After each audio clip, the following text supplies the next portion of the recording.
जय श्री राधे। श्री हरिवंश राधा वल्लभ लाल की जय। श्री हरिवंश महाप्रभु की जय। परम पूज्य गुरुदेव महाराज की जय हो।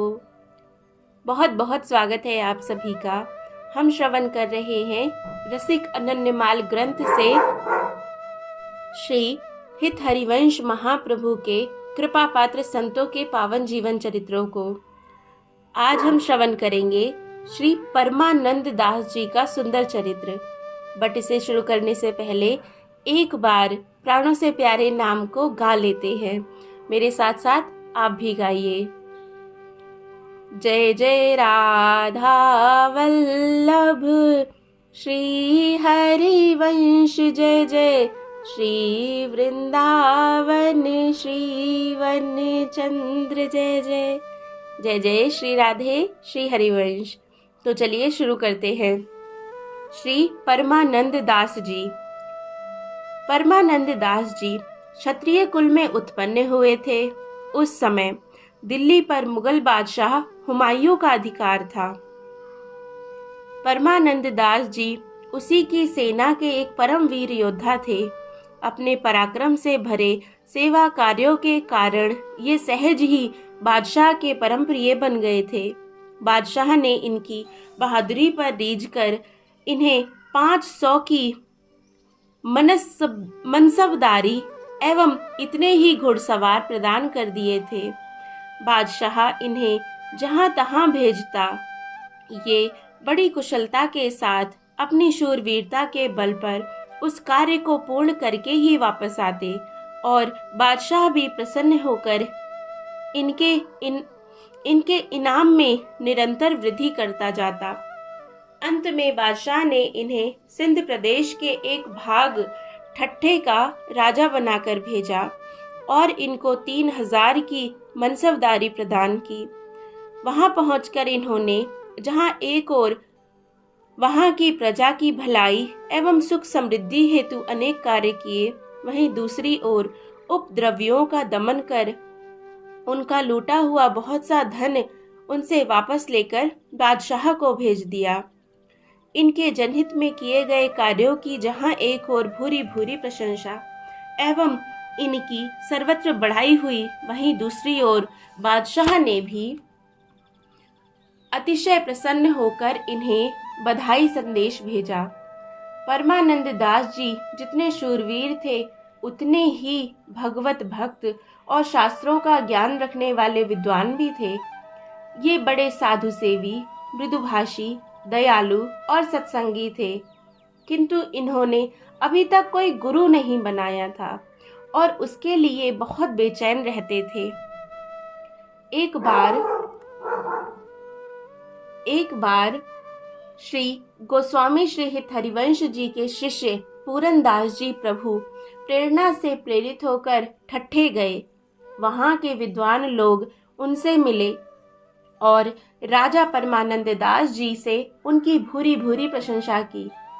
राजा ने पूरन दास जी को अपने राजभवन में निमंत्रित किया और उनसे मिलकर बहुत हर्षित हुए। पूरन दास जी ने राजा को श्री हित धर्म का परिचय प्रदान करते हुए श्री हित हरिवंश महाराज का यह जो एक मन बहुत ठौर करी, कहीं को न सच उपायो वाला पद गाकर सुनाया। तब इस पद से प्रभावित होकर व्यास जी के शिष्य होने की कथा भी सुनाई।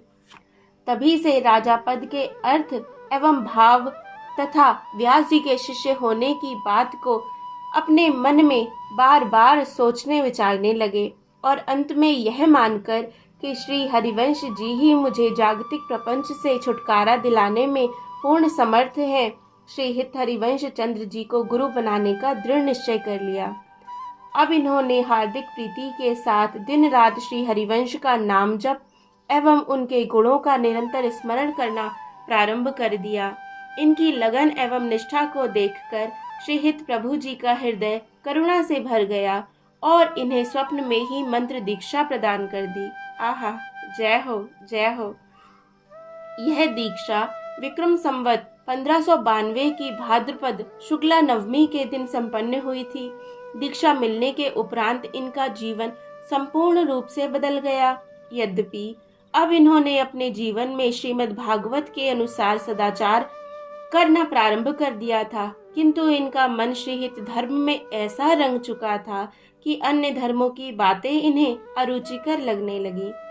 पूरनदास जी से मिले सत्संग और गुरु के प्रति पूर्ण समर्पण के भाव के प्रभाव प्रताप से अब ये अपने मस्तक पर तिलक तथा गले में श्री हरिवंश नाम की कंठी धारण करने लगे तथा उत्कट अनन्यता के साथ प्रभु सेवा में समर्पित कर दिया स्वयं को। पूज्य गुरुवर्य की अहेतु की अनुकंपा से इनके हृदय में श्यामा श्याम का नित्य विहार स्फुरित हो गया था। जय हो। श्री हरिवंश के नाम एवं गुणों का स्वयं गायन करने एवं श्री हरिवंश के सुचारू चरित्रों का श्रवण करने में इनके चित्त को परम विश्रांति का अनुभव होता था। पूरनदास जी को इन्होंने काफी दिनों तक अपने पास ठट्टे में ही रोक कर रखा, किंतु एक दिन वे इनसे वृंदावन जाने के लिए आग्रह करने लगे। यह जानकर इनका मन अत्यंत दुखी हुआ, किंतु ये उनके आग्रह को टाल भी ना सके। इन्होंने रोते हुए पूरनदास जी को अपने हृदय से लगा लिया और भरे हुए गले से उन्हें विदा किया। उनके साथ इन्होंने पूजनीय गुरुवर के लिए बहुत सी भेंटें भी भेजी, जो उस समय इन्हें राजभवन में मिल पाई। 12 वर्ष तक ठट्टे में ही रहते हुए जब ये वृद्ध हो गए तो इन्होंने बादशाह से सेवा मुक्त होने की आज्ञा मांगी और श्री वृंदावन में एकांतवास करने की इच्छा प्रकट की। बादशाह ने इनकी प्रार्थना स्वीकार करते हुए किसी अन्य को इनके साथ भेजकर इन्हें दिल्ली बुलवा लिया। वहां पहुंचने पर इन्होंने बादशाह से मनसबदारी को दुख रूप बताते हुए ज्ञान वैराग्य और नित्य एवं अनित्य तत्व को पहचानने से संबंधित कुछ बातें की और फिर वहां से श्रीवन के लिए चल पड़े। यहाँ आकर गुरुवर्य श्री हरिवंश के प्रत्यक्ष रूप से दर्शनीय स्वरूप और स्वप्न में दिखाई पड़े उनके स्वरूप में पूर्णतः साम्य पाकर परमानंद दास जी ने अपने नेत्रों को सफल मनोरथ किया और उनके चरणों में गिरकर स्वयं को कृतकृत्य अनुभव किया। परमानंद दास जी ने श्रीहित प्रभु से ठट्टे में ही मंत्र दीक्षा प्राप्त कर ली थी। यह बात अन्य सभी लोगों को उसी समय ज्ञात हुई। इससे पूर्व तो यह बात केवल गुरु और शिष्य ही जानते थे। श्री हिताचार्य ने भी उपस्थित सभी लोगों को उपदेश देते हुए कहा कि सत्संग का प्रभाव अमोघ होता है। देखो, पूरनदास जी के सत्संग के प्रताप से परमानंद दास जी के संपूर्ण सांसारिक कष्ट नष्ट हो गए हैं। परमानंद दास जी ने अपने जीवन का अंतिम समय गुरुवर्य के चरणों की छत्र छाया में श्री राधा वल्लभ लाल जी का लाड़ लड़ाते हुए व्यतीत किया। ये उनकी अनुपम दिव्य छवि का दर्शन करते हुए मंत्र मुग्ध जैसे हो जाया करते थे। इन्हें साधु सेवा करने में किसी प्रकार की लज्जा अथवा संकोच का अनुभव नहीं होता था। शतायु होने पर भी यद्यपि शारीरिक एवं मानसिक दुर्बलता के कोई लक्षण इनमें दिखाई नहीं पड़ते थे, तथापि परम दयालु गुरुवर्य के कृपा प्रसाद से नित्य दुल्हनी श्री राधा और उनके वल्लभ नित्य दूल्हा श्री लाल जी ने इन्हें सदा सदा के लिए अपने पास बुला लिया। अपनी लाड़ चाव भरी सेवाओं से उन्हें नित्य ही रिझाने एवं उनकी रीझन से अपने मन को नित्य ही प्रेम रस में झुलाने के लिए। जय हो, जय जय श्री राधे, जय जय श्री राधे। तो इतना सुंदर पावन चरित्र श्री परमानंद दास जी का, कैसी सहज प्रीति गुरु के चरणों में और गुरु की कैसी अनुकंपा नित्य विहारी प्रिया प्रीतम से ही मिलवा दिया। जय हो, जय हो। ऐसे ही और भी बड़े सुंदर सुंदर चरित्र हम आगे श्रवण करते रहेंगे। अगर आपने चैनल को सब्सक्राइब ना किया हो तो ज़रूर करें। जय जय श्री राधे, श्री हरिवंश राधा वल्लभ लाल की जय हो, जय हो, जय हो।